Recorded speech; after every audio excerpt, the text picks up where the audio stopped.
Welcome to the Journey Home. My name is Catherine and I live in Nova Scotia, Canada. The following is an oracle reading of cards that I have chosen for you that I will read fully from and without advertisement. So please subscribe, hit that like, and share. Enjoy your reading. This card chosen for you is from the Fairies Oracle by Brian Froud. Card number 22, the Master Maker. Skill, craftsmanship, magician, moral strength, invention. The Master Maker is the master of the forge, upon which we create our futures and forge our own souls. He sees the world beyond the other world, the world of first causes. Through his magic, he brings them into his own world of fairy. From his world, these concepts trickle down into our own through dreams and visions, picked up by artists and craftsmen everywhere. But he makes the first, the original. He is the great inventor, and the sign above his door reads, "Practical problems solved here." He sings as he works, and as in all fairy magic, his song does much to shape the objects, as do the blows of his hammer. Healing cups, magic swords, fairy jewels, crowns of stars, and other bespelled works of the finest craftsmanship pass through his forge and beneath his hammer. The master of fire, air, earth, and water. He adds the fairy element of moonlight to everything he creates.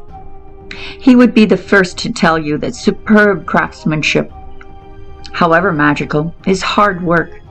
Joyful and energizing hard work, but always challenging. As the Master Maker reminds us, no job is too small to do beautifully. His work is done as well as possible, even where it will never be seen by anyone else. Bringing ideas into excellently crafted reality can only be done when we, like the Master Maker, are willing to plan meticulously, begin carefully, and persevere through difficulties, learning still more of our craft as we work. Craftsmanship is also a labor of love. We must be willing to tackle difficult challenges and have a determination to surpass previous achievements.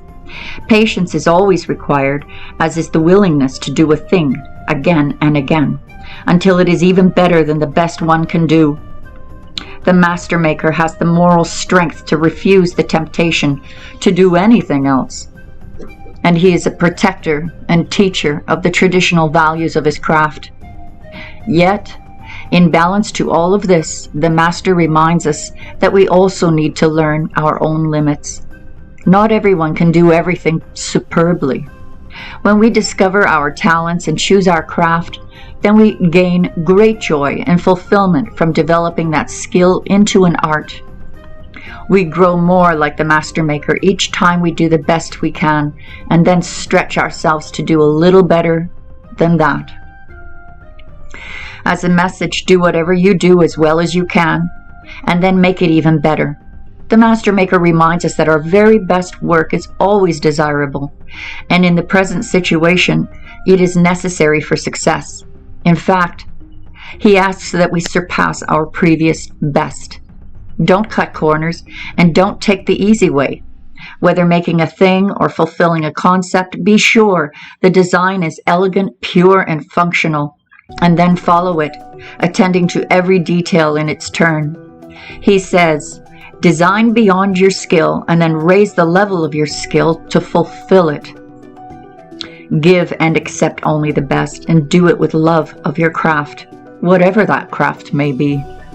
This card speaks of long-lasting achievement, creative problem-solving, and confident action.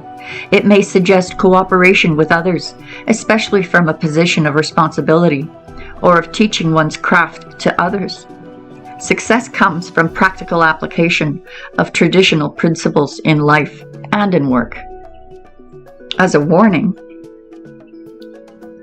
when the Master Maker's wisdom and skill are blocked, shoddy craftsmanship is a problem. It doesn't matter what the art or skill or craft is. It doesn't matter whether it is physical or intellectual. This situation is likely to deteriorate badly if people do not give their best, and then do even better than that. This card may represent haphazard work, mediocrity, lack of skill, or unrealized potential. While traditional values of quality and integrity of workmanship are important, being dogmatic or stuck in outworn ways just for the sake of tradition is another block to the art of the craftsman. Twisted, the wisdom of this card becomes indicative of the misuse of craftsmanship. For example, we might use our skills in finishing to hide flaws in a structure of either a physical or object or a concept or organization. The destructive mode here is to use our skills and craftsmanship in any field to create the means of destruction, whether of lives or the environment, or hopes and dreams.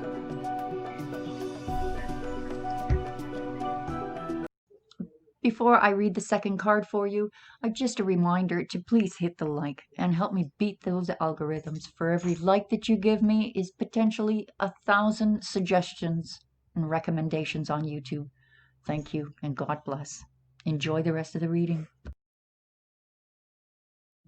This card chosen for you is from the Fairy Forest, an oracle of the wild green world by Lucy Cavendish. Card number 37. The Mabon, shining hope, future. The Mabon is the child of the darkest moment, born when bright hope beckons you into a positive future, born out of what has seemed to be the most hopeless space you have ever been within. This card indicates that you are now thinking magically. What you think, what you are, manifests about you at all times.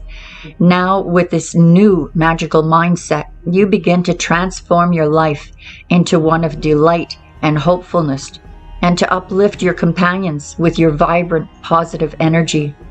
When we allow ourselves to shine, we become who we always were meant to be. And by example, we encourage others to become who they truly are. You are a powerful role model for others. Keep up the wonderful work. You still have many experiences ahead of you on your journey, but this energy is now your companion and your divine inspiration. Make a wish when you see stars. You may even have a homeland among them.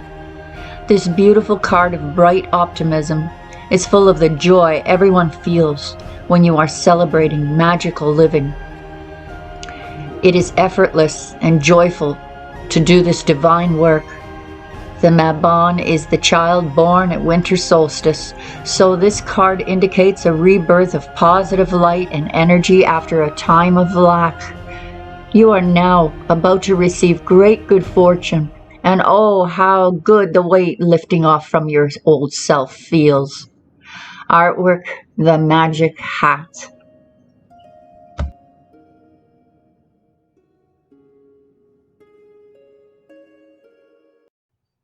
If you're still here, thanks for listening to this oracle reading. And please join us Wednesdays and Sunday nights live. If you would like some free cards pulled for you, I would love to pull them for you. Check the website out too. There are all kinds of perks for members over there. God bless, and talk to you again soon. Bye-bye for now.